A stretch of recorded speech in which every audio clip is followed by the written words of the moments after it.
Student, आज हम बात करेंगे चैप्टर सेकंड की। आपका चैप्टर सेकंड जो है वैद्युत फलक्स तथा गॉस कीपर में हमें यहाँ दो टॉपिक पढ़ने हैं। एक तो वैद्युत फलक्स के बारे में जानना है कि किसे कहते हैं, दूसरा हमें गॉस कीपर में पढ़नी है और गॉस कीपर में की फिर एप्लीकेशन क्या होती है वो पढ़नी है।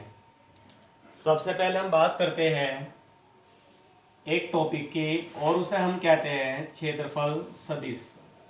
देखिए, आज तक आप पढ़ते आए हो कि क्षेत्रफल एक अदिश राशि होती है, लेकिन अगर हमें किसी अदिश को सदिश की तरह यूज करना हो तो उसमें एकांक सदिश से गुना करा देंगे। अर्थात क्षेत्रफल सदिश जो होता है एरो का निशान लगा देंगे, ये क्षेत्रफल सदिश का निशान होता है, इसका परिमाण ले लेंगे और गुना करा देंगे एकांक सदिश से। एकांक सदिश से मतलब होता है आई कैप, जे कैप या के कैप, जो कि दिशा को दर्शाता है। तो क्षेत्रफल को जब भी हमें सदिश के रूप में यूज करना होगा तो हम मान के चलेंगे कि वहां पर हमें एकांक सदिश से गुना करनी है। एक नेक्स्ट टॉपिक है आपका घन कोण। जनरली आपने छठी क्लास से पढ़ना शुरू कर दिया होगा। वृत्त लेते हैं, उस वृत्त का एक चाप लेते हैं, इस चाप के द्वारा केंद्र पर जो कोण अंतरित होता है इसे सिंपल तरीके से समतलीय कोण कहते हैं और थीटा से लिखते हैं। फॉर्मूला होता है, सभी के याद होगा, कोण बराबर चाप बटे त्रिज्या। ये तो बात चल रही है वृत्त के लिए।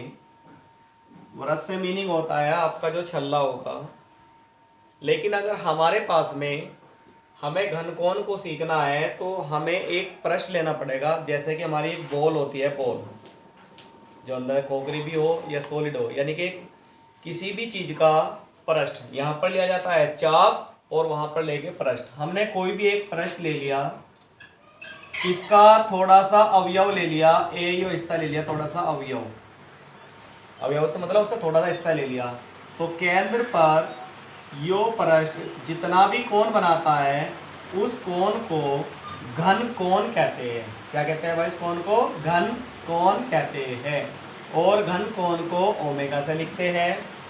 क्योंकि हमने पृष्ठ ये थोड़ा सा लिया है, थोड़े से के लिए हमेशा डी लगाऊंगा मैं, डी ए का मतलब पृष्ठ क्षेत्रफल और डी का मतलब थोड़ा सा, तो कोण भी थोड़ा सा बनेगा, इसलिए घन कोण को लिखूंगा डी ओमेगा।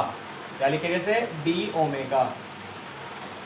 अब अगर इसकी वैल्यू हमें निकालनी है तो यहाँ पर एक छोटा सा कॉन्सेप्ट काम करता है कि जो पृष्ठ क्षेत्रफल होता है वो दूरी के, जो भी हमारी दूरी होगी, दूरी के वर्ग के समानुपाती होता है। ये चीज़ हम पहले ही सीखते हैं। समानुपाती चिन्ह हटाएंगे तो एक नियतांक लेंगे, यहाँ पर नियतांक लेंगे डी ओमेगा और इंटू आर स्क्वायर, तो घन कोण का फॉर्मूला बन जाएगा थोड़े से पृष्ठ के लिए डी ओमेगा बराबर डी ए बटे में आर स्क्वायर। ओके, अगर हम बात करेंगे संपूर्ण पृष्ठ के लिए, यानी कि अगर आप पूरे पृष्ठ के लिए देखना चाह रहे कितना कोण बनेगा, तो हमेशा ध्यान रखना जब भी कोई चीज़ थोड़े से के लिए ज्ञात हो जाए और आपको टोटल के लिए निकालनी हो तो दोनों तरफ का समाकलन करा देंगे, दोनों तरफ का समाकलन करा देंगे, उससे ये टोटल निकल जाती है। डी ओमेगा का समाकलन होगा ओमेगा, डी ए का समाकलन होगा ए। इसे इस तरह से लिखूंगा मैं, एक बटे आर स्क्वायर अलग कर लिया और समाकलन हो गया डी ए का समाकलन हो जाएगा ए, तो वैल्यू होगी ओमेगा बराबर ए अपॉन में आर स्क्वायर। ये फॉर्मूला होता है घन कोण का। अगर ये हमारा पृष्ठ जो है गोलीय हो, कैसा पृष्ठ हो भाई? गोलीय, यानी कि गोले के आकार का हो, तो तब आपको पता है कि गोले का क्षेत्रफल होता है 4 पाई आर स्क्वायर। इस वैल्यू को वहां रख देंगे तो ओमेगा बराबर हो जाएगा आपका 4 पाई आर स्क्वायर और बटे में आर स्क्वायर, आर स्क्वायर से आर स्क्वायर कट जाएगा। गोलीय पृष्ठ के लिए घन कोण का फॉर्मूला हो जाएगा ओमेगा बराबर 4 पाई। पहले भी मैं आपको बता चुका हूँ कि जो भी डेफिनेशन पढ़े उसके बारे में 3 चीज़ें पता होनी चाहिए। पहला तो ये कि वो अदिश है सदिश है, तो घन कोण अदिश राशि होती है। मात्रक जो होता है इसका वो स्टेरेडियन होता है। कौन है, इसकी कोई विमा नहीं होगी, ये विमाहीन है भाई। नेक्स्ट टॉपिक होगा आपका वैद्युत फ्लक्स। देखिए इंपॉर्टेंट टॉपिक है आपका ये वैद्युत फ्लक्स। अगर मैं एक सिंपल सी लैंग्वेज में आपको बताऊं, यानी कि एक सीधी लाइन में बताऊं कि फ्लक्स का मीनिंग क्या होता है, तो फ्लक्स का मीनिंग होता है प्रवाह, बहना। एग्जाम्पल के तौर पे लीजिए, आपके घर में कोई खिड़की है और इसके इधर की तरफ कूलर रखा हुआ है। उस कूलर से जो हवा चल रही है वो सारी हवा इस खिड़की के आर पार तो जाने की नहीं, कुछ हवा यहाँ गिरेगी, यहाँ गिरेगी, यहाँ गिरेगी। जितनी भी हवा इस पृष्ठ से इस खिड़की के आर पार चली जाए वो हवा का फ्लक्स कहलाएगा। इसी तरह अगर हमने वैद्युत क्षेत्र ले लिया, वैद्युत क्षेत्र को दर्शाने के लिए बल रेखाओं का उपयोग करते हैं। इस वैद्युत क्षेत्र में कोई पृष्ठ रख दे लंबवत, इस तरह से, जिस तरह मेरा हाथ है ये, हमने एक पृष्ठ रख दिया तो टोटल तो बल रेखाएं पता नहीं कितनी है, लेकिन इस पृष्ठ से कितनी बल रेखाएं गुजर जाएगी। अगर मैं टोटल की बात करूं 1 2 3 4 5, फिलहाल 5 है, पृष्ठ से कितनी जा रही है 1 2 3 जा रही है, तो इसका जो फ्लक्स कहलाएगा वो 3 कहलाएगा। अर्थात कहने का मतलब ये होगा कि फ्लक्स का मतलब होता है कि वैद्युत क्षेत्र में जो भी पृष्ठ रखा हुआ है उससे गुजरने वाली बल रेखाओं की संख्या को हम फ्लक्स कहेंगे। ये तो इसकी एक सिंपल डेफिनेशन है। अगर मैं बात करूं बाई मैथमेटिकली, यानी कि इसकी मैथमेटिक्स के हिसाब से वो डेफिनेशन क्या होगी, तो इसे इस तरह से समझिए कि वैद्युत क्षेत्र तो E ले लिया, सदिश में लेके चले गए, पृष्ठ का थोड़ा सा अवयव ले लिया हमने DA, थोड़ा सा लिया तो DA लिखेंगे। डेफिनेशन ये होती है कि वैद्युत क्षेत्र E तथा पृष्ठ के क्षेत्रफल सदिश की अदिश गुना, क्षेत्रफल सदिश की अदिश गुना के बराबर वैद्युत फ्लक्स होता है और इसे फाई E से लिखते हैं। फ्लक्स को लिखते हैं हम फाई E, जीरो के ऊपर डंडा, साथ में E लगा देंगे और इसे हम बोलेंगे फाई E बोलते हैं। क्योंकि मैंने पृष्ठ यहाँ पर थोड़ा सा लिया है तो फ्लक्स भी थोड़ा सा होगा और इसे लिखूंगा मैं D फाई E बराबर E डॉट DA। अदिश गुना के लिए डॉट का निशान लगाते हैं और सदिश गुना के लिए क्रॉस का निशान लगाते हैं। थोड़ी सी बात मैं आपको जरूर बताऊंगा, ये हम 11वीं क्लास में पढ़ते हैं अदिश गुना और सदिश गुना। अगर बात अदिश गुना की करेंगे तो A और B की अगर आपको अदिश गुना करनी है तो बीच में डॉट का निशान लगाएंगे और इसका फॉर्मूला होता है पहले का मान, दूसरे का मान और गुना में आता है कोस थीटा। इसी तरह अगर आपको सदिश गुना की बात करनी है, हालांकि फिलहाल जरूरत नहीं है, उसमें हम क्रॉस का निशान लगाते हैं और फॉर्मूला होता है पहले का मान, दूसरे का मान इंटू साइन थीटा और गुना में n कैप, एकांक सदिश से गुना करते हैं। इसमें बात करते हैं अदिश गुना की A dot B, AB cos theta. इसी तरह यहाँ पर जो वैल्यू आ जाएगी E पहले का मान, DA दूसरे का मान और इंटू में आ जाएगा cos थीटा। ये बात चल रही थोड़े से पृष्ठ के लिए, और मैंने अभी आपको रिपीट किया था कि अगर हम टोटल के लिए बात करें, संपूर्ण पृष्ठ के लिए अगर हम बात करते हैं तो संपूर्ण पृष्ठ के लिए आपको समाकलन कराना होगा दोनों साइड का। D फाई समाकलन हो जाएगा E DA cos theta, D हट जाएगा तो ये रह जाएगा केवल फाई E और E बाहर आ जाएगा। DA का समाकलन होगा A और इंटू में हो जाएगा आपका cos थीटा। इस तरह से फ्लक्स का फॉर्मूला बन जाएगा फाई E बराबर EA cos थीटा। ओके, तीन चीजें आपको हमेशा पता होनी चाहिए। पहला तो वो अदिश है या सदिश है, तो वैद्युत फ्लक्स एक अदिश राशि है। दूसरी बात ये होती है कि इसका मात्रक आपको पता होना चाहिए। मात्रक निकालने के फॉर्मूले से, फॉर्मूला इसका लिखा हुआ है EA cos थीटा। E का मात्रक होता है न्यूटन प्रति कूलम, क्षेत्रफल का मात्रक होता है मीटर स्क्वायर। तो इस तरह से इसका मात्रक बन जाएगा न्यूटन मीटर स्क्वायर प्रति कूलम। या इसका एक और मात्रक हो सकता है, क्षेत्र वैद्युत क्षेत्र का मात्रक होता है एक और वोल्ट प्रति मीटर, और इसका मात्रक हो जाएगा क्षेत्रफल का मीटर स्क्वायर, इससे कट जाएगा और वैल्यू बच जाएगी वोल्ट इनटू मीटर।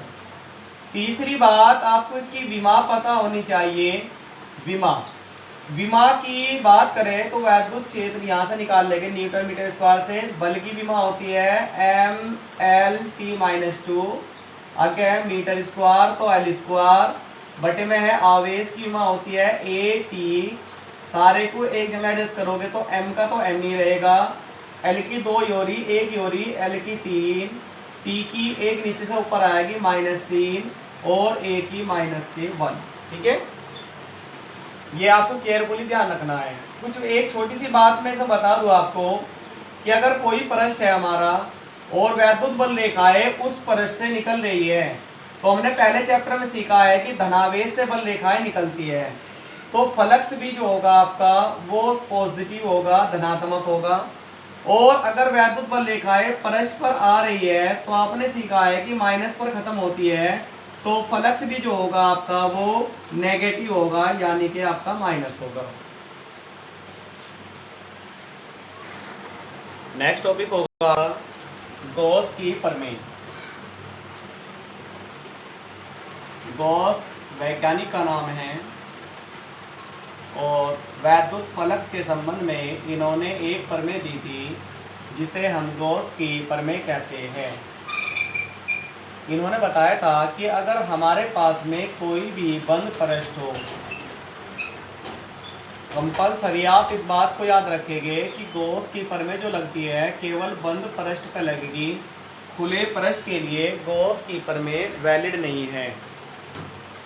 और इस बंद पृष्ठ के भीतर कोई आवेश रखा हो, आवेश 1 हो, 2 हो, 3 हो, कितने भी आवेश हो, लेकिन वो बंद पृष्ठ के भीतर होने चाहिए। बाहर भी अगर है तो उससे हमारा कोई मतलब नहीं है।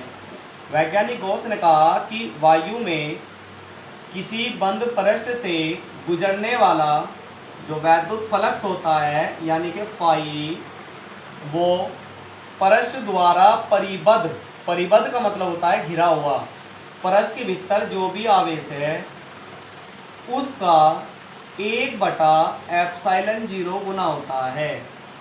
अर्थात मैं यह कह सकता हूँ कि जो फ्लक्स का फॉर्मूला बन जाएगा वो बन जाएगा Q/ε0। Q से तात्पर्य होता है कि पृष्ठ के भीतर जितना भी आवेश है वो ऊपर लेंगे। जैसे कि मैं आपको एक छोटा सा एग्जांपल यही दे दूँ, एक बंद पृष्ठ है मेरे पास में, इसमें 1 माइक्रोकूलम, 2 माइक्रोकूलम और 5 माइक्रोकूलम ये आवेश रखा है, और उसका सवाल है कि इस पृष्ठ से गुजरने वाला फ्लक्स बताइए। तो आप गॉस की प्रमेय लगाओगे और आवेश लेंगे। यहाँ पर जो आपको आवेश लेना है वो आप 1 माइक्रोकूलम प्लस 2 माइक्रोकूलम, लेकिन ये बाहर है, इससे हमारा कोई मतलब नहीं होगा, यही गॉस की प्रमेय में वैलिड है।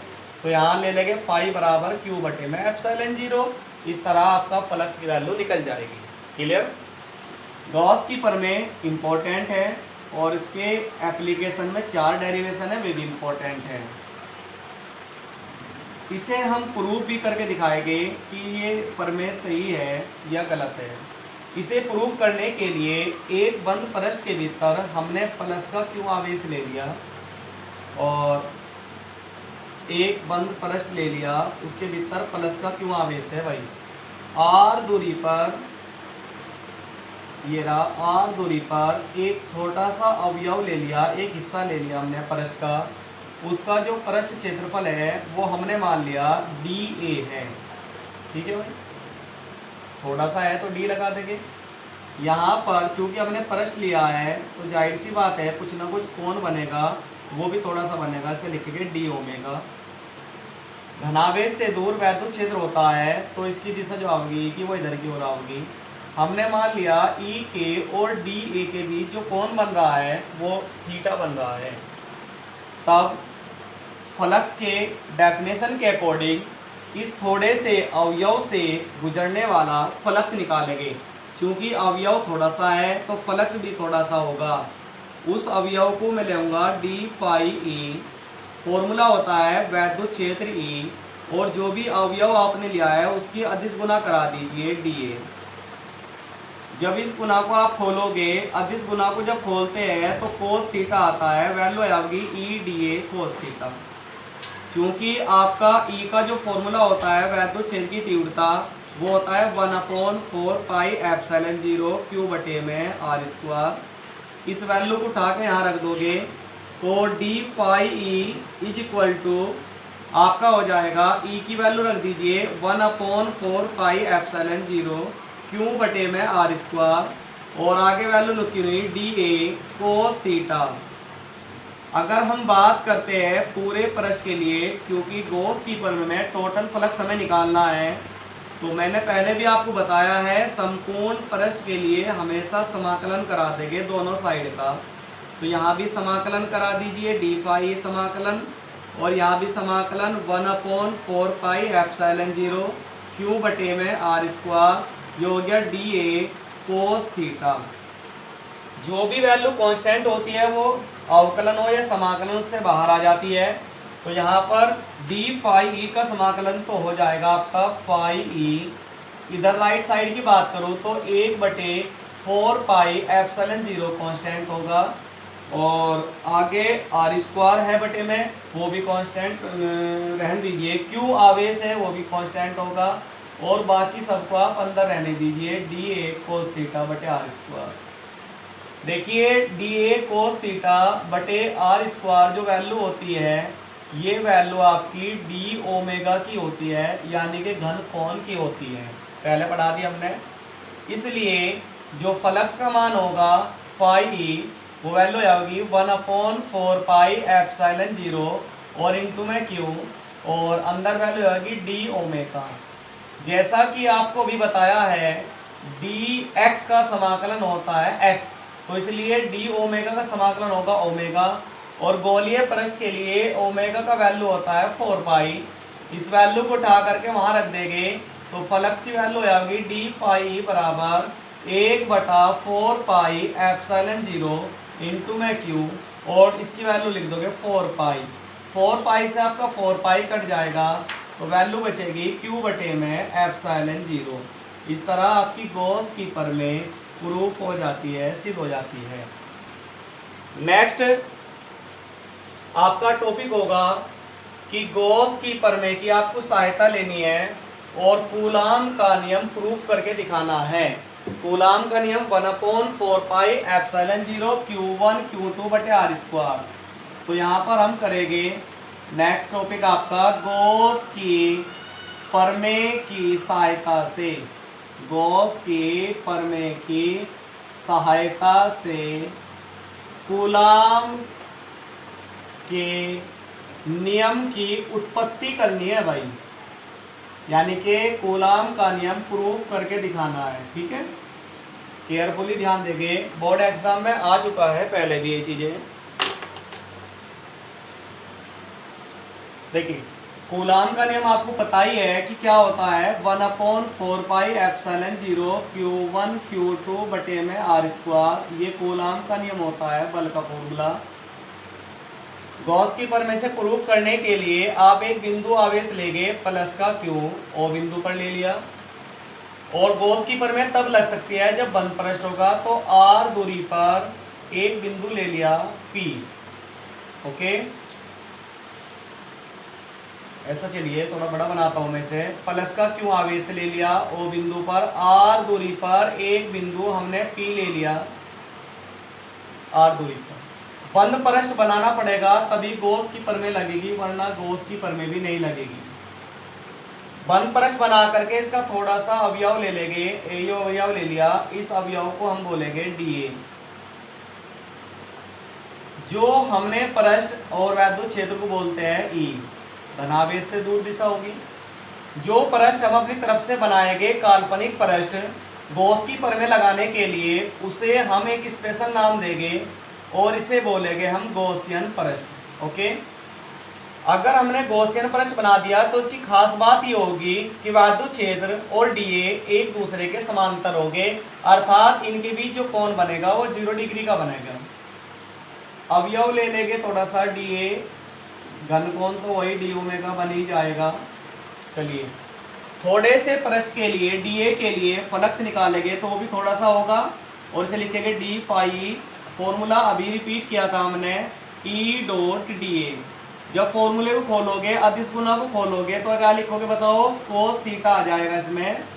और चूंकि अभी बताया हमने कि थीटा की वैल्यू वहाँ कितनी है बताओ, 0 डिग्री, इसलिए डी फाई ई का जो मान होगा वो होगा आपका ई को डी ए कोस 0 का मान 1 होता है। संपूर्ण पृष्ठ के लिए अगर आप लेते हो, संपूर्ण पृष्ठ के लिए, तो भैया दोनों ओर का समाकलन करा दोगे डी फाई, और इधर भी समाकलन करा दीजिए E d A. D phi E का समाकलन होता है आपका फाई, डी हट जाएगा, इधर आपको ई की वैल्यू रख देंगे ई डी ए, ये वैल्यू होगी आपकी। ई को आप एक काम करिए बाहर ले लीजिए पहले, और अंदर रह गया समाकलन डी ए।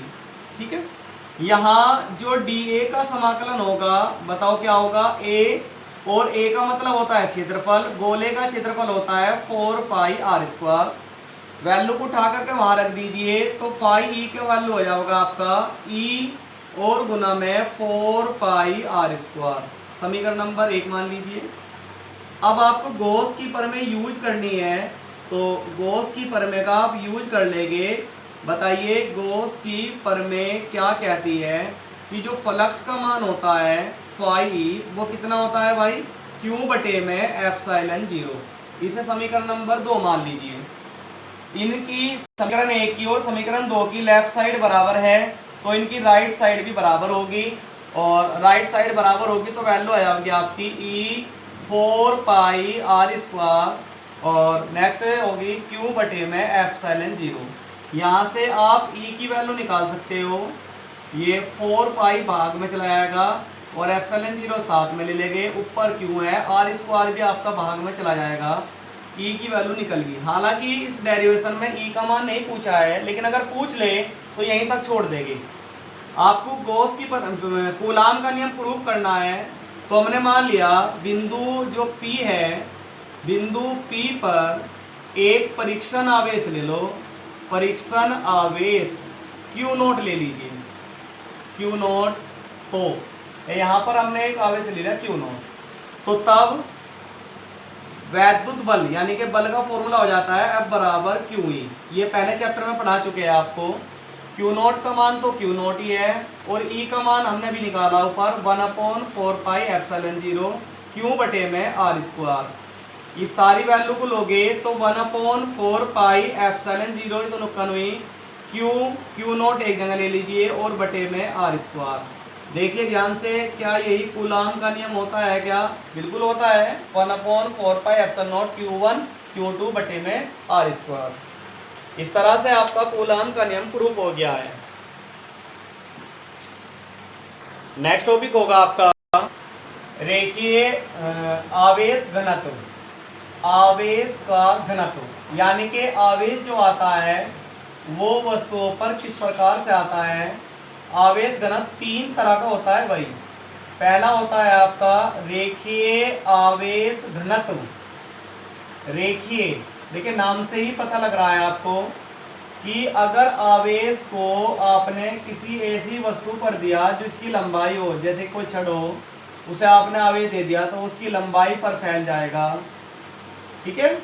और एकांक लंबाई पर कितना आवेश होगा, इसकी लंबाई मान लीजिए L है और आवेश टोटल Q था, तो एकांक लंबाई के आवेश को, एकांक लंबाई है तो लंबाई से भाग कर दीजिए, Q ऊपर आ जाएगा। इसे रेखीय आवेश घनत्व कहते हैं और लैम्ब्डा से इसे डिनोट करेंगे, लैम्ब्डा से, ठीक है। दूसरा जो होता है आपका वो होता है पृष्ठ आवेश घनत्व।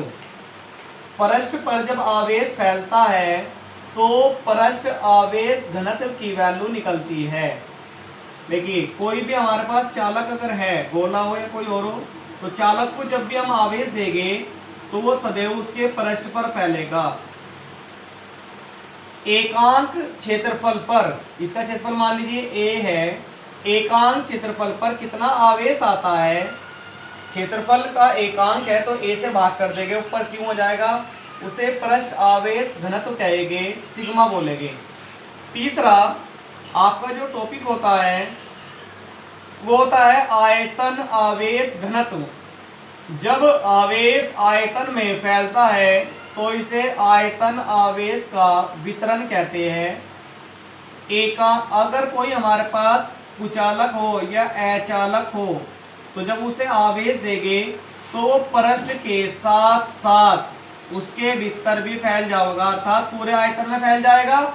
एकांक आयतन के आवेश को आयतन से भाग कर देंगे, आयतन आवेश घनत्व कहेंगे और इसे हम रो से डिनोट करते हैं। इनकी वैल्यू की हमें आगे जरूरत पड़ेगी।